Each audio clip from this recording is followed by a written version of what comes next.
Most people think neighbor disputes start with yelling. Somebody parks in the wrong spot.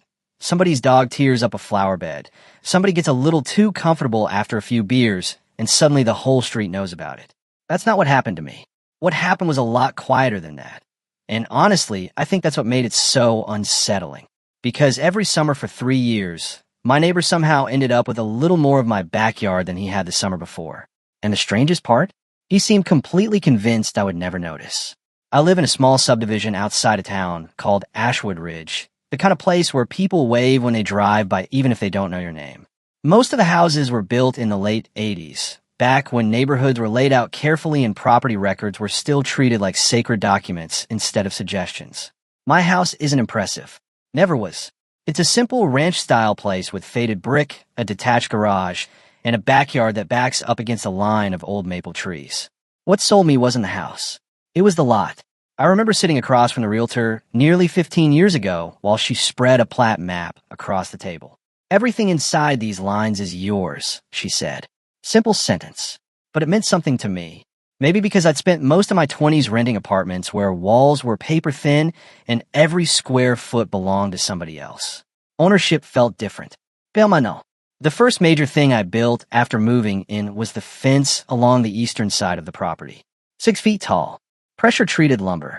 Concrete footings deeper than they probably needed to be. My brother Ethan helped me install it over a freezing November weekend. Halfway through the job, he looked at me and laughed. "You building a fence or preparing for a siege?" I told him if I was going to do it, I was going to do it once. That fence wasn't decorative. It was a line. A quiet statement that said this is where my property ends. The surveyor who marked everything out back then was an older guy named Walter Crane. He barely spoke all day, but before leaving he tapped one of the survey markers with his boot and said something I never forgot. "This line will still be here long after both of us are gone." At the time, it sounded philosophical. Years later, it would sound like a warning. For nearly 4 years, everything was normal. Then my new neighbor moved in. His name was Ryan Keller. Ryan was one of those people who seemed instantly likable. Mid-30s, nice truck, bright smile, worked in commercial sales, for what he told me. The first week after moving in, he showed up carrying a cooler. "Thought I'd introduce myself properly," he said. Inside were 6 cold beers. Hard not to like a guy like that. For a while we got along just fine. We talked football, complained about HOA fees, compared lawn equipment like every middle-aged homeowner eventually does. Nothing unusual. Then one spring Ryan started building a deck.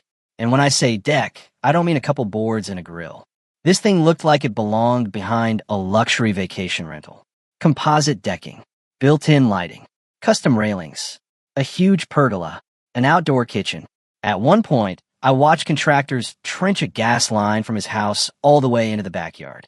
I remember standing there one evening with a cup of coffee, watching the construction. The deck looked impressive, really impressive, but something bothered me. I couldn't put my finger on it. The structure felt close to our property line. Not obviously over it. Just close. A little too close. A few days later, I casually asked Ryan about permits. He laughed. "Everything's approved, man. Inspectors already came out." That answer should have settled my concerns.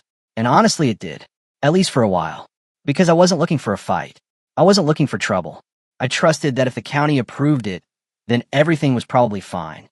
Looking back now, that was the moment I stopped paying attention. And sometimes that's exactly when people start taking advantage of you. The first sign came late that summer. Tiny, almost laughably small. One afternoon I was mowing the lawn when I noticed the fence looked different. Not damaged, not leaning, just slightly out of place.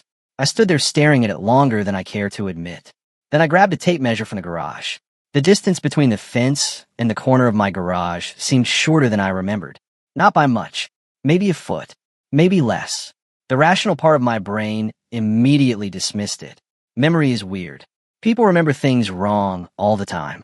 Still, something about it bothered me enough that I took a picture, then another. I saved them on my computer and wrote the date down in a notebook I kept in a kitchen drawer, just in case. At the time, I felt ridiculous, like I was documenting evidence against my own imagination.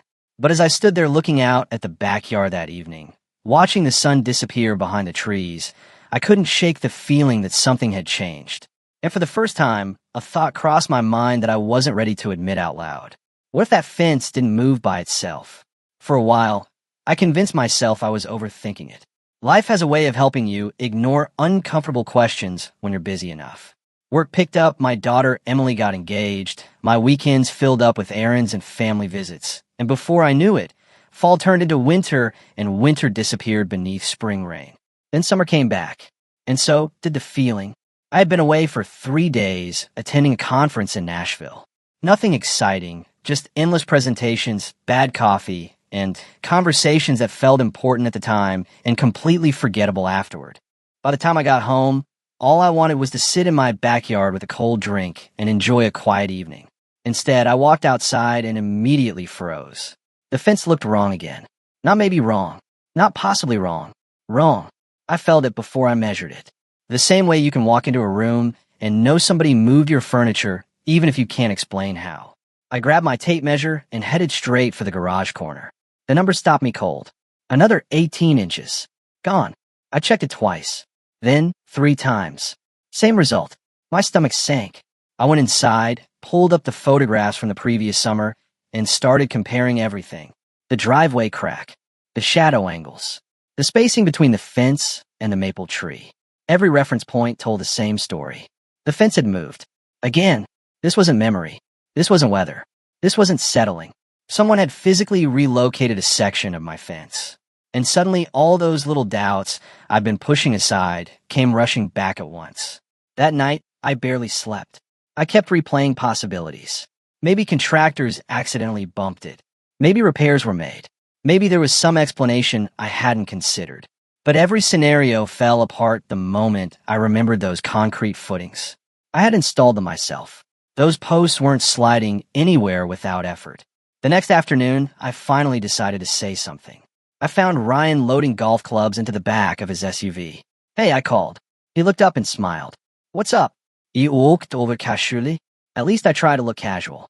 "You ever notice anything strange with the fence line between our properties?" The question seemed simple enough. His answer came almost too quickly. "Nope." Not confusion. Not curiosity. Just nope. I pointed toward the backyard. "It looks like it's shifted a little." Ryan chuckled. "What moves?" I stared at him. Sideways. He laughed again. Heat, moisture, expansion, contraction, all kinds of weird stuff happens. The thing about lying is that sometimes it's not what people say. It's how prepared they are to say it. Ryan didn't think. He didn't examine the situation. He didn't ask questions. It was like he'd already rehearsed the answer. I nodded and let it go, at least on the surface. But as I walked back toward my house, something inside me finally clicked into place. He's doing this, and he knows he's doing it. That realization changed everything. Because once you suspect someone is intentionally deceiving you, every interaction starts looking different. Every smile, every joke, every casual conversation. You begin wondering which version of them is real. Over the next several weeks, I started paying closer attention. Not obsessively, just carefully. I noticed contractors showing up at Ryan's place again. I noticed landscaping work, new patio furniture, additional lighting, a stone fire pit. And the more I watched, the more I realized something that hadn't fully registered before. His deck wasn't merely close to the property line. His entire backyard design depended on extra space existing beyond it. The outdoor kitchen sat perfectly aligned with the edge. The seating area flowed into the section nearest the fence. Even the decorative pathway curved naturally into the area where my missing property happened to be. It looked intentional. Because it was intentional, one evening my brother Ethan came over for burgers. We were sitting outside when I finally showed him the photos. The first year, the second year, the measurements, the notes. He stared quietly for a minute. Then he looked at me. "You think he's moving it?" "I know he is. You got proof." I shook my head. "Not enough."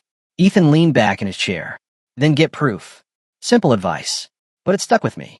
The following week, I installed 2 discrete security cameras facing the side yard. Nothing fancy, just enough to monitor the fence line. Weeks passed. Nothing happened. Then months. Still nothing. Part of me started wondering if maybe he'd noticed my attention and backed off. Maybe the problem had solved itself. Maybe the fence wouldn't move again. Then winter arrived. Snow covered everything. The property line vanished beneath white drifts. For a few months, the conflict disappeared from sight. But not from my mind, because by then I understood something important. If Ryan had moved the fence twice already, it wasn't about the fence. It was about what the fence was hiding. And that thought kept nagging at me.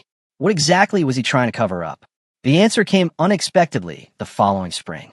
One Saturday morning, I was cleaning out old files in my garage when I found the original survey report from when I bought the house. The same report Walter Crane had handed me all those years ago. I unfolded the yellowing pages and studied the measurements. Something immediately jumped out. The official boundary line sat much farther east than Ryan's deck appeared to allow. I walked outside, carrying the paperwork, stood near the fence, looked toward the deck, then back at the map, then back at the deck again. And for the first time, a possibility entered my mind that made every piece of the puzzle snap together. What if the fence wasn't the target? What if the deck was the problem?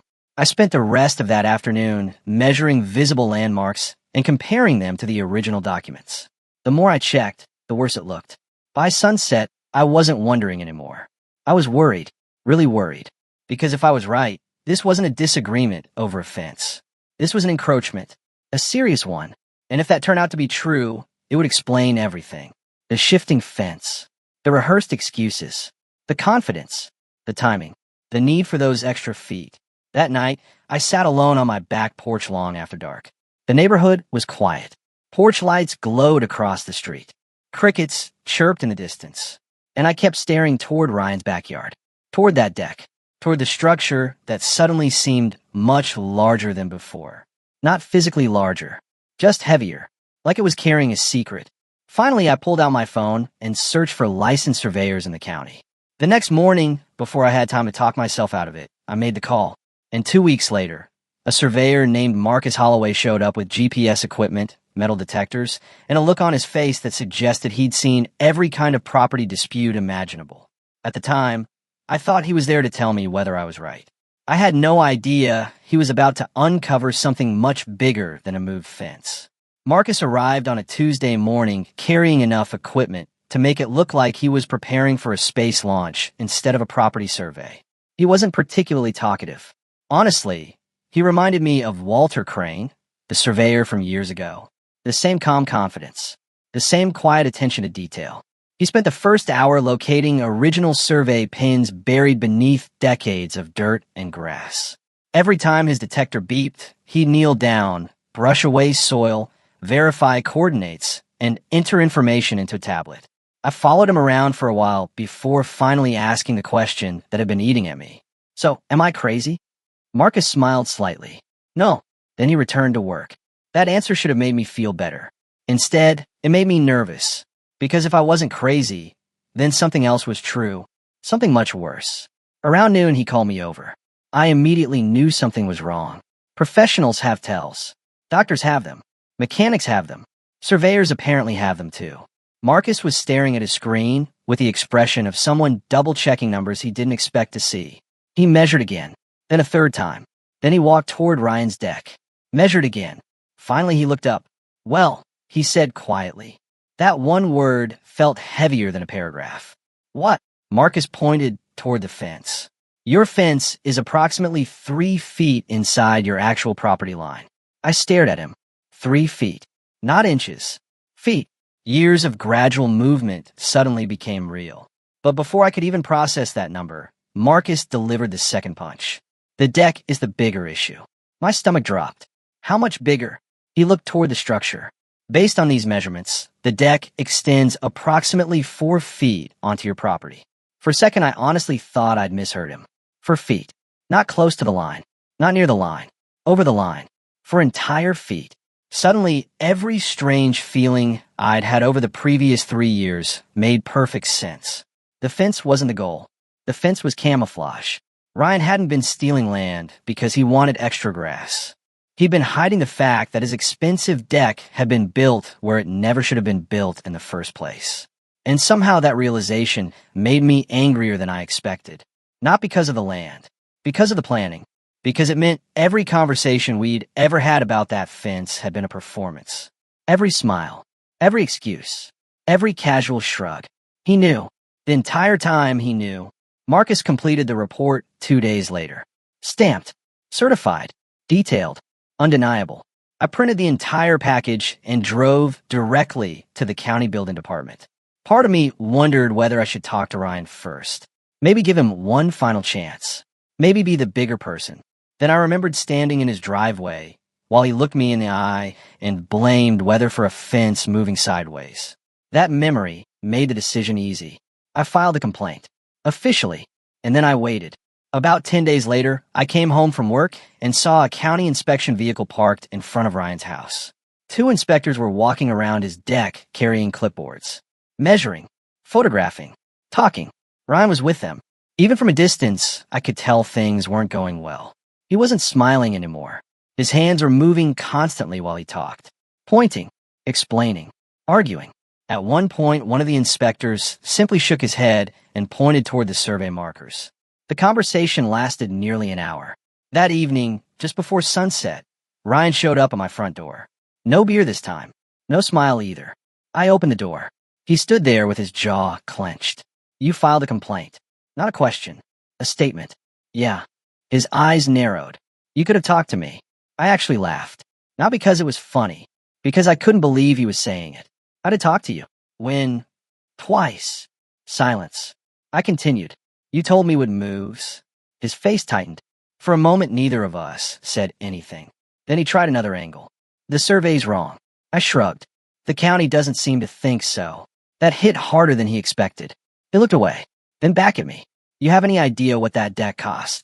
There it was. Not an apology. Not an explanation. Money. I nodded. A lot, probably. Almost 50,000. The number hung in the air. Then he said something that surprised me. Not because it was shocking. Because it was honest. For the first time in years.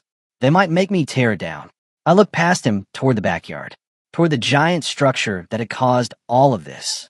Then I said the only thing that felt true. They're not making you tear it down because of me. He frowned. What does that mean? It means they're making you tear it down because you built it on somebody else's property. That ended the conversation. He knew it. I knew it. There wasn't anything left to argue about. The violation notice arrived the following week. Ryan appealed. Lost. Tried again. Lost again. Eventually reality did what reality always does. It won. About a month later, I woke up to the sound of power tools. I stepped onto my back porch, carrying a cup of coffee, and saw a demolition crew dismantling the deck. The pergola came down first, then the railings, then sections of flooring, board by board, piece by piece. For hours, I watched years of deception being taken apart with impact drivers and pry bars. The strange thing was that I didn't feel victorious. At least not the way I thought I would. Mostly I felt relieved. Relieved that the uncertainty was over. Relieved that I wasn't imagining things. Relieved that facts still mattered. Around lunchtime, I noticed Ryan standing alone near the remaining section of the deck. Watching. Silent. At one point, he glanced toward me. For a second, our eyes met. Neither of us waved. Neither of us spoke. There was nothing left to say. A week later, I hired a contractor to move the fence back to its proper location. Not where Ryan wanted it. Not where compromise suggested it should be. Exactly where the survey markers said it belonged. To the inch. The first evening after everything was finished, I sat in my backyard and looked across the restored property line.